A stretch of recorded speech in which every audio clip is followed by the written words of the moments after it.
Hi, it's me again, Eric, and welcome to the Indie Lit Forum. And this is my second try at making this video.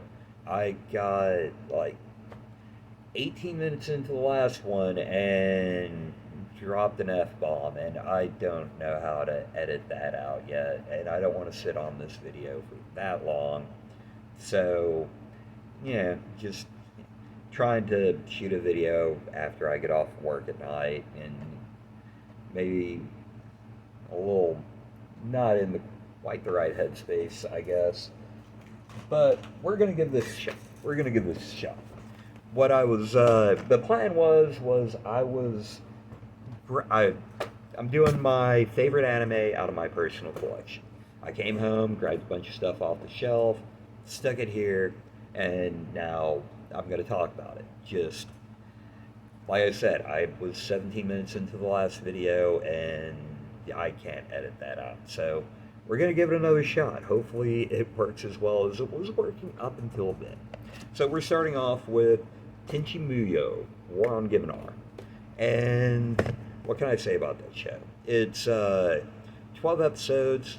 Each episode's 45 minutes, so it's kind of like, or actually it's 13 episodes, so it's like a full season, two-core season, mashed into a single core.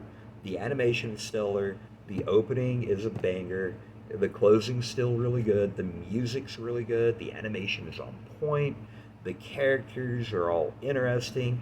Kenchi, they don't, they just call him Kenchi. Kenchi is just the ultimate humble OP protagonist.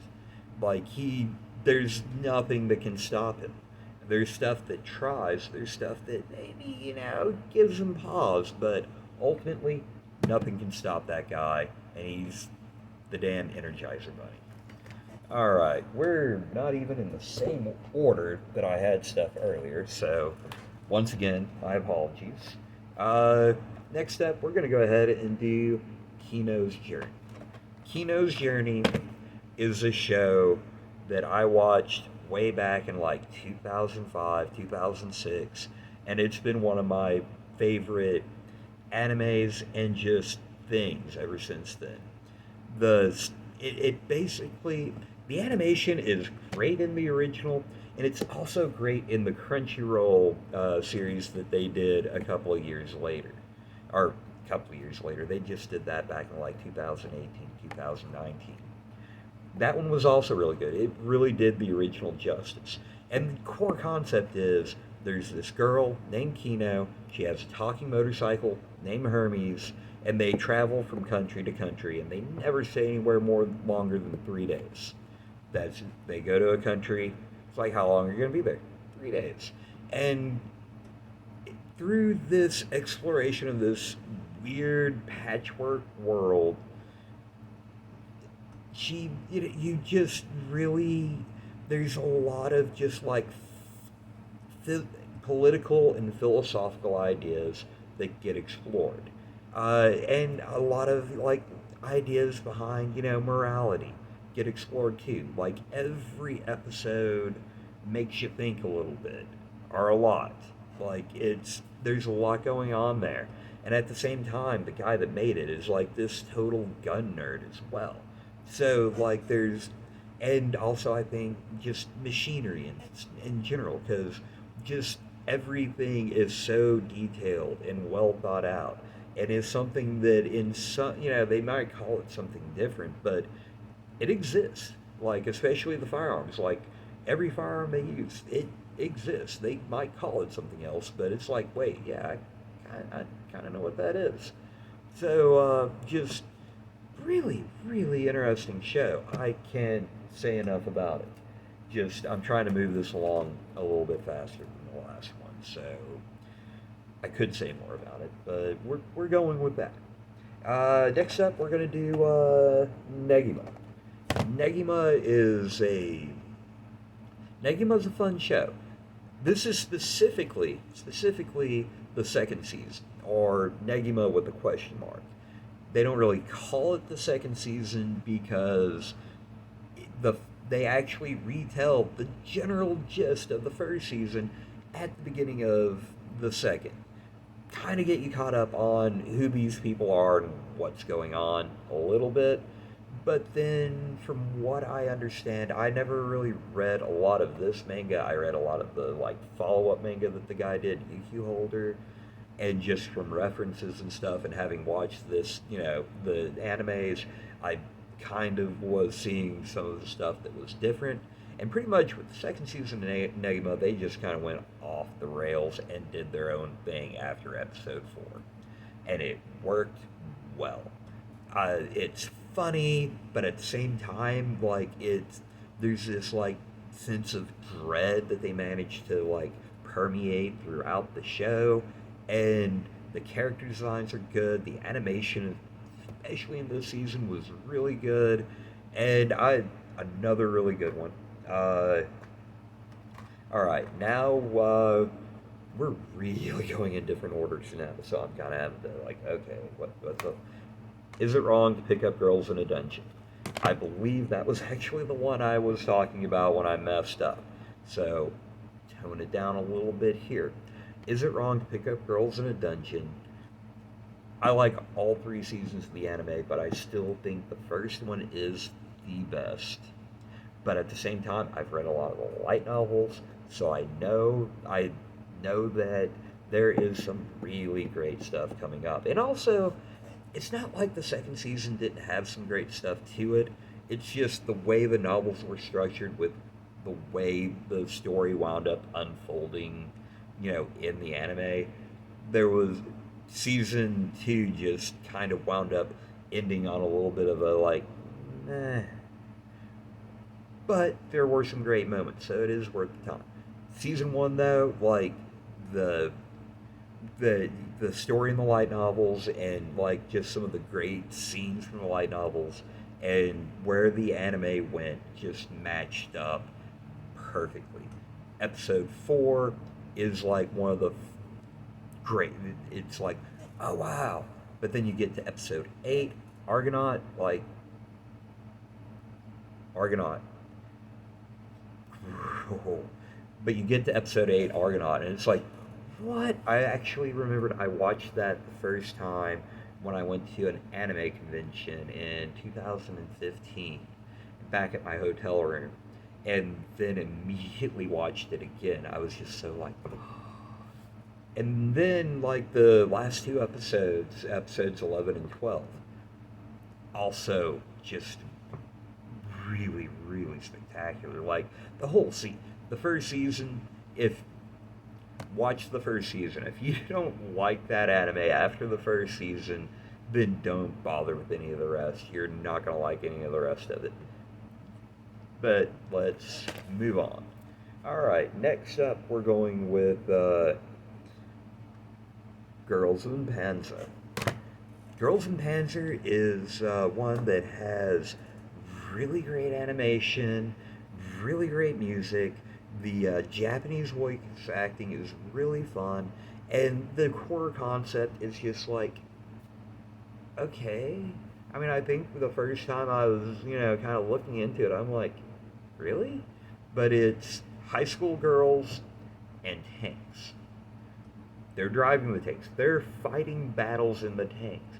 There's just like this, MacGuffin where it's like, oh, well, we have this thing that makes it to where you can't get hurt. Yeah, it's fine. Perfectly fine. No problems whatsoever shooting at people with live ammunition for sport. That's perfectly okay. But it's just such a great show. Like, there's great comedy. The tank sequences are done so well. And I guess part of what really makes it great is that there is this marriage of CGI and traditional hand-drawn animation that works better here than just about anywhere else I've ever seen it used. So, yes, great one right there. Well, this time we're going next to Beaufry.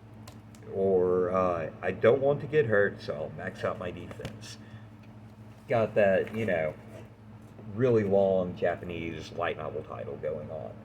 But don't judge it on that because it's really a great show. Basically, it's about a high school girl that, let's say a couple years in the future, she has a friend that's really into games. Her friend's like, oh, this brand new virtual MMO is coming out. You need to play with me. And she's just like, okay, yeah, sure, because she's not the brightest person in the world, like, at all.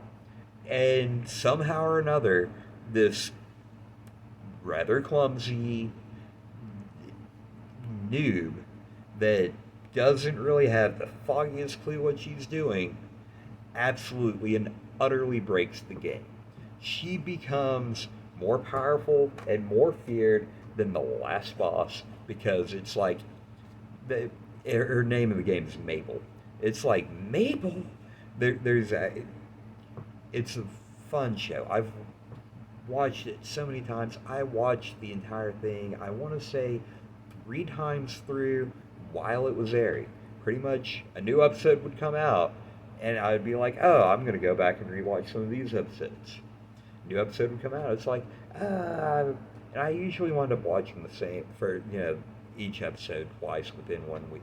I think I was watching it with a buddy of mine, and just he never made it over on the day it actually came out. So I'd watch it the night it came out, and then a night or two later, when he could make it over, I would watch it again, and I had no problem with that. But really great show, highly recommended. Give it a shot. I think you might be surprised. Next, we're gonna go with Heavy Objects. This is an interesting show. It's basically like military sci-fi. Like it has, I want to say, elements of BattleTech to it. Just nowhere near that, far in the future. Like it's more, kind of the idea behind BattleTech before it gets to BattleTech, but also on a completely different scale. Because like I guess you could call them mechs in this show. They're called objects, and they are like, oh, three. I think the small ones are like 1.5 kilometers wide. They're usually based on a spherical design in some way. And that's because you have like over a kilometer, or well, I guess it's like 3/4 of a kilometer or a kilometer either way of armor between the pilot of the machine and I guess the main functioning parts like what powers the weapon and the machine itself. Like between that squishy center pretty much and the outside world, you have layers and layers and layers and layers and layers of armor. So they can essentially take a direct nuclear strike and keep fighting, and thus become the ultimate weapons of the battlefield and change the world completely. And this is kind of years after that when a couple of, you know, slackers with, more brains than guts, maybe a little bit. They're just two guys trying to, save their own skins, manage to take down an object and thus completely change the world once again. Because it's like, oh, wait, the ultimate weapon is not the ultimate weapon. So, also, really great animation, and the Japanese voice cast was excellent. So now we're gonna go to Fully Cooley. Fully Cooley. That's actually progressive and alternative, which I like I like those adaptations pretty well, or not continuations or interpretations, because Progressive was a sequel made by like the original staff of or at least I think like director, producer, and scenario writer, like the core people that really made up that show. They came back and made Progressive, and that was their sequel. And then you had a bunch of new people, like new names in the industry, since Fully Cooley came out, because Fully Cooley, that was like early 2000s. And so you have people in the industry over there that were heavily influenced by Fully Cooley when they were like teenagers. And now they're like some of the big names in anime. And they're like, yeah, I would love to make my own interpretation of what a sequel to Fully Cooley would be. And I think they they're different. They're not Fully Cooley, but I mean, how could you really have actually made a sequel to Fully Cooley? It was 6 episodes of just sheer I have no idea what's going on. So, you know, and I guess that actually is my talking about the original series, because that is what Fully Cooley is. It is 6 episodes of what? I mean, there's it, it's a story that is just like completely absurdist, but yet at the same time, it somehow makes this really interesting point about being young and being human. I think it's, if you've never watched it, check it out. It's only 6 episodes. Now, it's time well spent. I really enjoyed that one. Definitely been one of my favorites ever since I first saw the final episode on Cartoon Network. I that was the first episode of the show I ever saw, and somehow I think I managed to get everything that you were supposed to get out of it. That's the kind of show Fully Cooley was. And ever since I saw that one episode, I'm like, wow, this is one of my favorite animes. Not like it had a lot of competition back then, but it's held its own rather well. So now we're going to talk about Girls Last Tour. It's a it's a well animated, well scored, well just everything post apocalyptic anime where it's not really violent. I mean, essentially, really, it's these two girls, and they are literally just about the last people left on Earth. They have a cataract, the like weird German World War II thing that's like a half track, but it's more of a motorcycle. I believe I got the name pronounced right. It's in my head, but it's two girls riding one of those things through like this gigantic world-encompassing city. Like their entire travels are within like this city, kind of, but it's just, built up, built up. It's like at the same time, like the world building is not expositionary. Like it's very much ambiance and environment. It's like what you know of the world is like as they travel through, because what they know of the world is myth, legend, what their grandfather told them. So, I mean, the atmosphere to that is just, I want to say, beyond being one of my all time favorite animes, I want to say that one might be in the contender for at least one of the best ones of the 2010s. If you haven't watched that one yet, check it out. It's well worth it. Now we're going to go with Ascendance of a Bookworm. I mean, a lot of the, well, actually, I think there's only one in there that you would consider an isekai. Well, I'm normally a big fan of isekai in anime, books, anything. Like, just that idea of a man, of, it's, I guess sometimes, like, with the isekai, you get, like, so really great world building, because that seems all right, because you're this stranger in this strange world, but it's okay because you're like getting introduced to it through the eyes of a stranger in a strange world. Like, and I think, maybe that allows you to have more heavy. I don't know, but just I like izakais, And I have to say, that is like one of the most well done isekai stories I've ever come across because she dies in our world, and when she comes back as this child that was on its deathbed. It's kind of like as that child dies, her soul goes into the body.